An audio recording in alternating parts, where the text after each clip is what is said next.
Okay, hello everybody, how we doing? Today is the 1st of September 2012. We've now reached September. It's amazing, isn't it? Forgive my tiredness, I am really tired today, so doing the first of 3 comic book reviews here.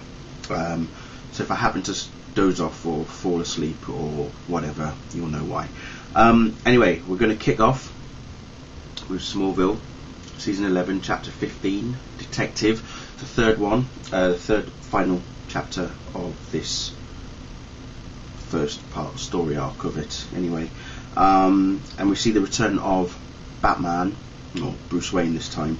Pretty much continues right from the last chapter from last week, where Superman stops this guy who has the ability to, who has this teleportation suit, and he publicly humiliates him, makes him apologise to the kids in public, which is quite funny.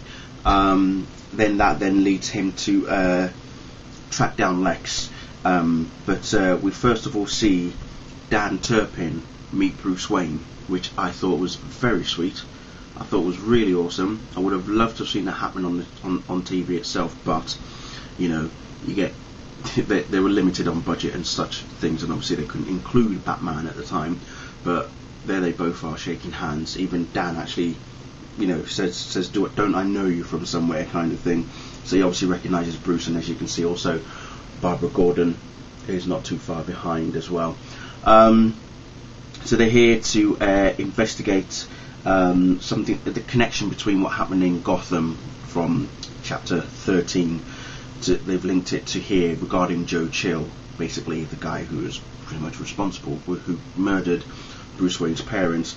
And it's so good. What I love particularly about this issue is the interaction between both Barbara and Bruce. It's just fantastic.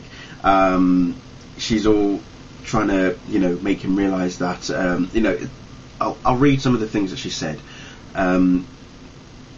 Bruce obviously doesn't like Metropolis because it's too bright, and that's when Barbara picks up on that, saying why, because it's all smiles, sunlight, with nary a devious shadow to be found, or maybe because their buses aren't overflowing with clowns who have guns in their mouths, or sewers flooded with alligator men chasing penguins that are trained to kill, you know, all that sort of stuff. So she's mocking him in some sense, but she realises why, you know, he understands why she's doing it. But he knows, you know, he's saying he's just keeping up appearances, as it were, because we all know Bruce Wayne is really, you know, Batman is his identity, and Bruce Wayne is the mask as such. So he has a meeting with Lex, discussing a business deal that Lex actually declines, much to Bruce's, you know, delightfulness kind of thing. You know, he's happy about that. But it's also good to see that Lex has a bit of a reminiscent regarding Tess and Lionel. There's a mention of those two in there. And the connection, you're going to love this, which kind of threw me off as well, but I also thought was really good. Connection to the Veritas group that not Lionel Luthor, good lord, I can't speak, Dr. Swan, who else? The Teagues as well, and no, that was it, wasn't it? Yeah, the Teagues, Swan, and the Luthors who were responsible, and someone else was actually in that mix. But I say they were in the mix, but they decided not to be in the mix because it's kind of like hindsight, as it were. So that was pretty impressive. So as I say, Superman tracks down Lex anyway. And then him and Lex have a discussion regarding the teleportation suits that he gave to this chap. Although Lex actually says that he didn't give it to him, it was taken. And he explains how it was taken. And then Clark, or Superman even makes a connection to a certain Toyman. Tries to go after Toyman, but realizes that he's not actually, it's not Toyman who wasn't the one responsible for the tech in the first place. Then, as I say, we're reintroduced to a certain Bruno Mannheim, and by this time he's already he's in prison, he's behind bars, and he's already started into gangs. So yeah, it's quite impressive. But Batman shows up, and then I'm not going to show the end. I can't show the end. If you haven't read it, I really can't show the end. All I'm going to say is that it really sets up an interesting story obviously after the break. I'm guessing it's 3 weeks again, or 2 weeks anyway. So yeah, really sets it off. So I absolutely love this issue. It was brilliant. It was very action packed, but also very humorous between, as I say, Barbara and Bruce, and you know, Clark trying to get down to business as well with Alex. Yeah, really good. So overall, I'm very satisfied. I do love what they've done so far with Smallville, and it caters for everybody who love the show. While I might not agree to the amount of romance stuff that is involved, it is I fully am on board with that anyway. So, but overall, as I say, it's got something for everybody.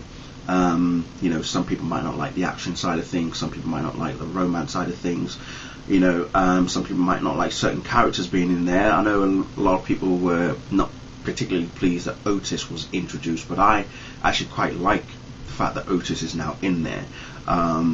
You know, what I think Brian has done is, not only has he sort of made that connection to the Christopher Reeve Superman movie as such, but he's also in other ways, this is where he's borrowed from other sources, other comic book sources, other characters have been involved. You know, as you say, Barbara Gordon, Bruce Wayne, Dan Turpin's back, and Maggie Sawyer as well. You know, bringing these characters into the comics, because I'm guessing that, you know, when he was working on the show, he must have thought to himself, if we can do this as a comic, think of all the immense awesomeness it can bring. And it has actually done well, and Smallville has actually given DC a 40%, get this right, 40% like market sort of up rate of new readers. So their new readers have created a 40% profit, or however you want to call it. So yeah, Smallville has done very well, which is not shocking, you know, not surprising for us Smallville fans, but I think overall DC now realise that Smallville is a big thing. So yeah, this hopefully could be running for a long time to come, people, a long time to come. Anyway, I'm going to stop there. You can tell I'm really tired, I'm sorry. Anyway, got another two comic book reviews coming up after this, so hopefully I don't fall asleep before then. Anyway, thank you, and I'll speak to you all later. Bye.